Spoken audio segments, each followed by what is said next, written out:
திருச்சிற்றம்பலம் தில்லையம்பலம் நம பார்வதீபதை ஹரஹர மகாதேவா.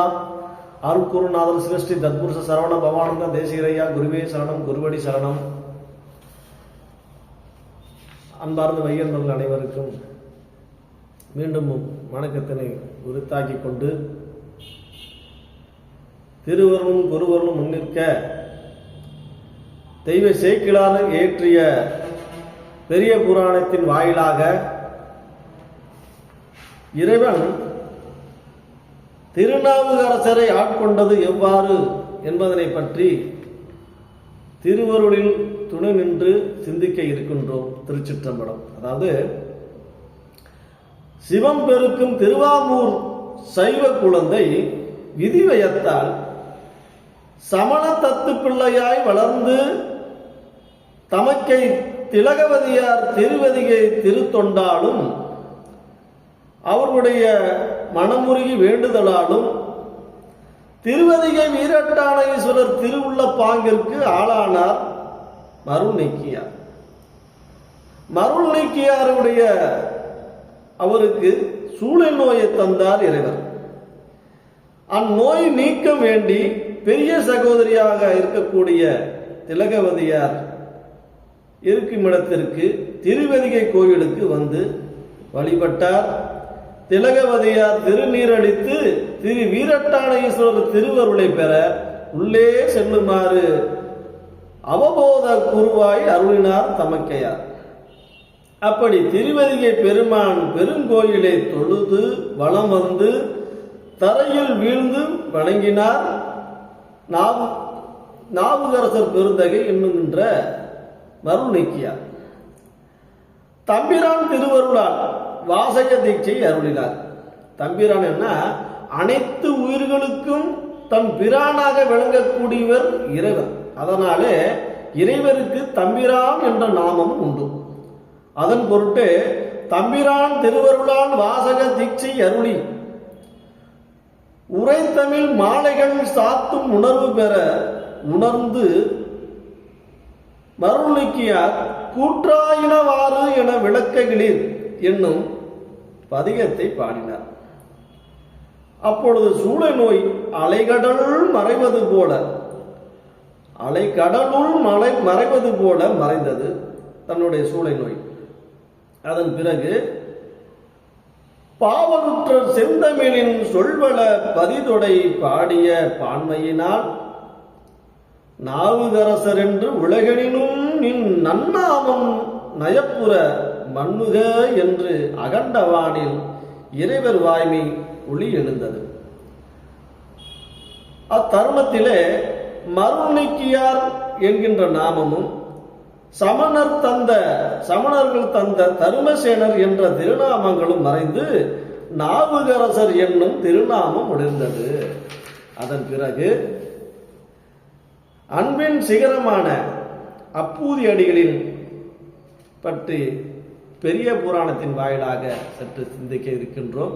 திருச்சிற்றம்பலம். அதாவது ஒரு பக்தி நிலையை அருளாளர்களை கண்டதும் நமக்கெல்லாம் பக்தி நிலை தோன்றுவது சிறந்தது. ஆனால் அருளாளர்களை காணாமல் அவர்கள் பெருமையை மற்றும் கேள்வியுற்று பக்தி செலுத்தி அன்பு கொள்வது மலையிலும் பெரிது.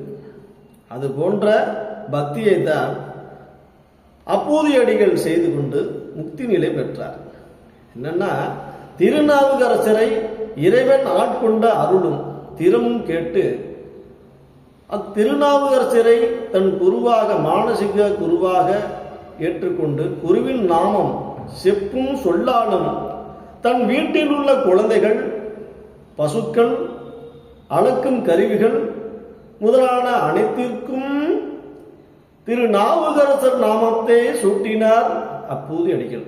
அது மட்டுமல்ல, அவர் செய்கின்ற தரும காரியங்கள் சாலை அமைத்தல், மரம் நடுதல், குளம் கிணறு வெட்டுதல், தண்ணீர் பந்தல் அமைத்தல் முதலான அறப்பணிகளை எல்லாம் சிவ தர்மங்களாக தமது மானசிக குருநாதர் பெயரிலே செய்து 63 ஒருவராக பெரிய புராணத்தில் சிறப்பிடம் பெற்றார் அப்பூதி அடிகள்.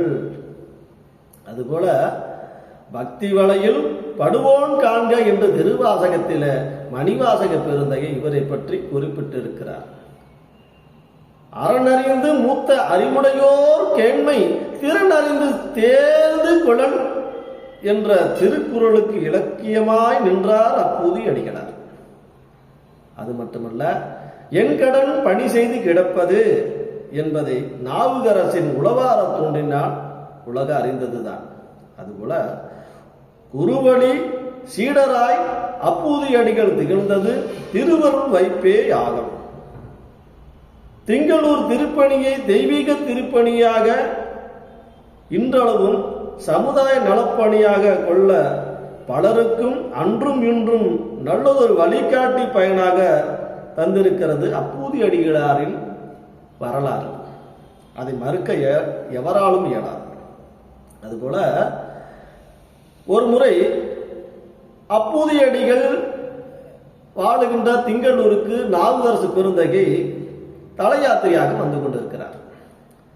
அங்கிருக்கின்ற தண்ணீர் பந்தல், கிணறு, சாலை, மரம் நடம், குளம் இவை அனைத்திற்கும் திருநாவுக்கரசு பெயரை சூட்டி இருந்தது. அப்பொழுது விசாரித்துக் கொண்டே இந்த தர்ம காரியங்களை செய்கின்ற நபர் யார் என்று விசாரித்தார். அவர் பேர் அப்பூதி அடிகள், அவர் இல்லம் இங்குதான் உள்ளது என்று சொன்னார். உடனே அங்கு சென்று அவரோட அந்த வீட்டு முன் நின்று கேட்கிறார். அப்போது அப்பூதி அடிகள் வெளியே வந்தார்.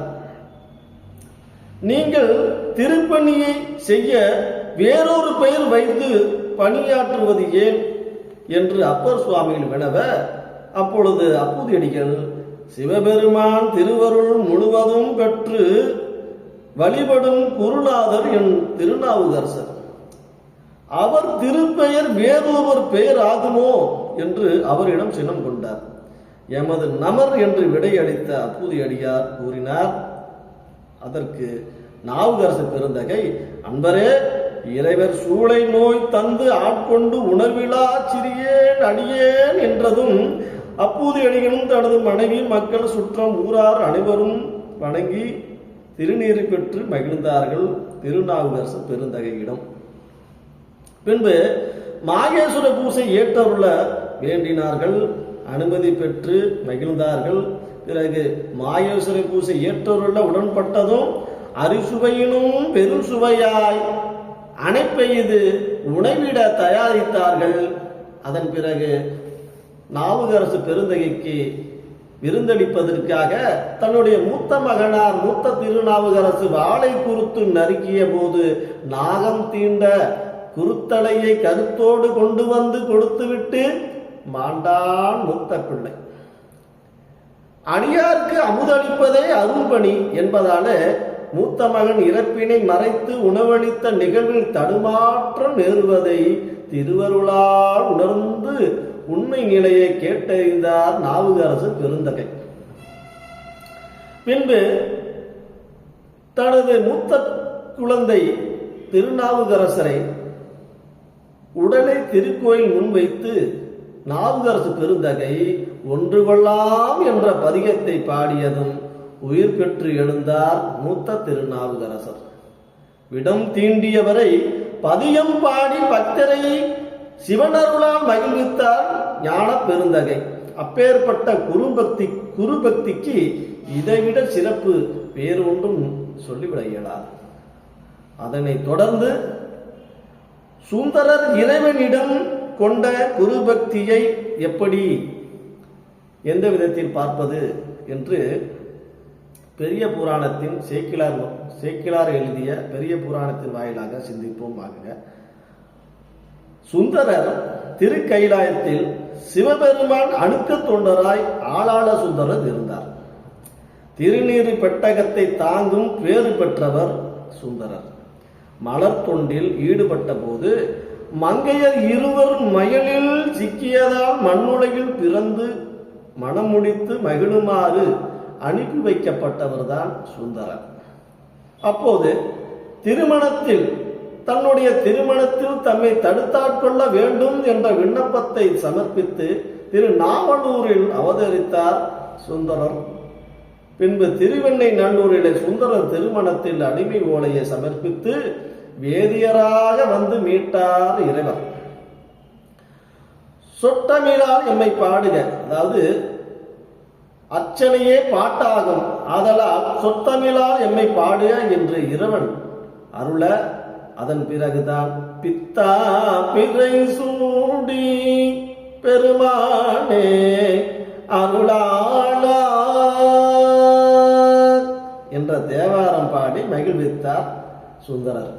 சுந்தரர் தோழமை நெறியில் உரிமை பூண்டவர். இறைவனால் மண்ணு உலகிற்கு அனுப்பி வைக்கப்பட்டவர். மண்ணுலக வாழ்வு போதும் என்று எண்ணிய போது வெள்ளை யானையை அனுப்பி விண்ணுலகுக்கு அழைத்து கொண்டவர் இறைவர். பின்பு சிவனடியார் திறம் கூறி தில்லைவாழ் அந்தனர் என்று முதலடி எடுத்து கொடுத்து சொல்மாலையாக திரு தொண்ட தொகை பாட வைத்தார் இறைவர். பின்பு இறைவன் அருளால் பல அற்புதங்களை செய்தார் சுந்தரர். சுந்தரர் மீது கொண்ட குருபக்தையால் பெருமிழலை குறும்பர் நாயனார் கைலாய வாழ்வு பெற்றதே குருவருள் பெருமைக்கு விளக்கும். சுந்தரமூர்த்தி சுவாமிகள் குருவருள் பெருகியது எவ்வாறு என்றால், ஆரூர் ஆண்டவன் ஆராதனையும் அடியார் ஆராதனையும் சுந்தரமூர்த்தி சுவாமியின் குருவருள் பெருகி வளர காரணமாயிற்று. தான் அதுல மண்ணுலகில் பிறந்து நம்மை வாழ்த்தும் பழியடியார் பொன்னுலகம் பெறுதல் தொண்டனின் இன்று கண்டொழிந்தேன். விண்ணுலகத்தவர்கள் விரும்ப வெள்ளை யானையின் மேல் என்னுடல் காட்டுவித்தான் நொடித்தான் மலை உத்தமனே என்ற சுந்தரர் தேவார வாக்கு வழியடியார் கைலாயம் பெறும் பாங்கினை தாம் கண்டவாறு கூறியது பிரமாணமாய் அமைந்துள்ளது. அதாவது சுந்தரர் எம்பிரான் என்று வாழ்த்தி தம்பிரான் தோழர் என்ற சிறப்பெய்தியவர். வாதிட்டு வம்பைக்கிழுத்து பித்தா என்று ஏசவும் பேசவும் வைத்து சுந்தரருக்கு ஏற்பட்ட வம்புக்கெல்லாம் நம்பிக்கை துணையாகி இரவிலும் பகலிலும் ஓடி வந்து உதவியவர் இறைவர். வம்புக்கு வந்தவரையே வம்பில் மாட்ட வைத்த வன்தொண்டர் சுந்தரர். எல்லாவற்றையும் தம்மீது சுந்தரர் கொண்ட அன்பிற்காக செய்தார் இறைவன். இறைவன் அளவு கடந்து ஆரூராருக்கு உதவியதால் விரண்மிண்டரும் ஏயர்கோன் நாயன்மாரும் கலிகாமரும் சுந்தரர் மீது சீற்றம் கோபம் கொண்டார்கள். இறைவனையே பணி கொண்டவனையும் அவனுக்கு பணி செய்த இறைவனையும் புறக்கணித்தவர் விரண்மிண்டர்.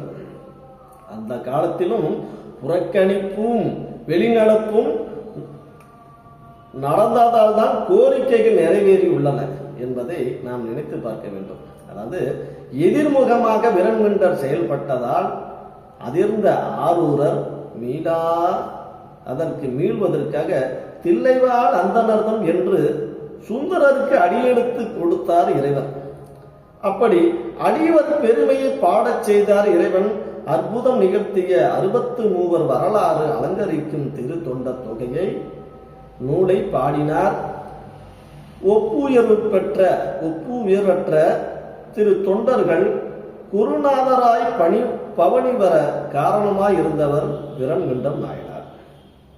தமக்கு முன்னரும் தாம் வாழ்ந்த காலத்திலும் உள்ளவர்களை சொன்னவர். விடுபட்ட அடியார்களையும் எதிர்காலத்தில் தோன்றும் அடியார்களையும் தீர்க்க தரிசனத்தால் உணர்ந்து அப்பாலும் அடி சார்ந்தார் அடியார்க்கும் அடியேன் என்று பாடி முடித்தது பொன்னில் வைரத்தை பதித்தது போல் ஆயிற்று. இப்படி நவரத்தினமாய் தொகையடியார் 9 மறை குறிப்பிட்டது சர்க்கரை பந்தலில் தேன்மாறி ஒளிந்தது போல் உள்ளது. இந்த இன்பங்களெல்லாம் தந்த நம்பி யாரூரார் அருள்மலையில் நனைந்து தம்மை அவர் திருவடிக்கு உரியவராக்கி சிவத்தொண்டும் குருநாதர் பணியும் சிறப்பாக செய்து குருவருளால் உயர்ந்தவர் பெருமிழலை குறும்பர் நாயனார். நாளை பெருமிழலை குறும்பரின் நாயனாரினுடைய குரு பக்தியை பற்றி சிந்திப்போம். ஆகுக. திருச்சிற்றம்பலம். தில்லை அம்பலம். நம பார்வதேபதையே. அரஹர மகாதேவா.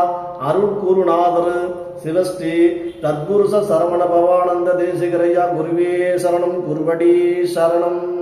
திருச்சிற்றம்பலம். தில்லை அம்பலம். நம பார்வதி பதை. நாளை சந்திப்போம்.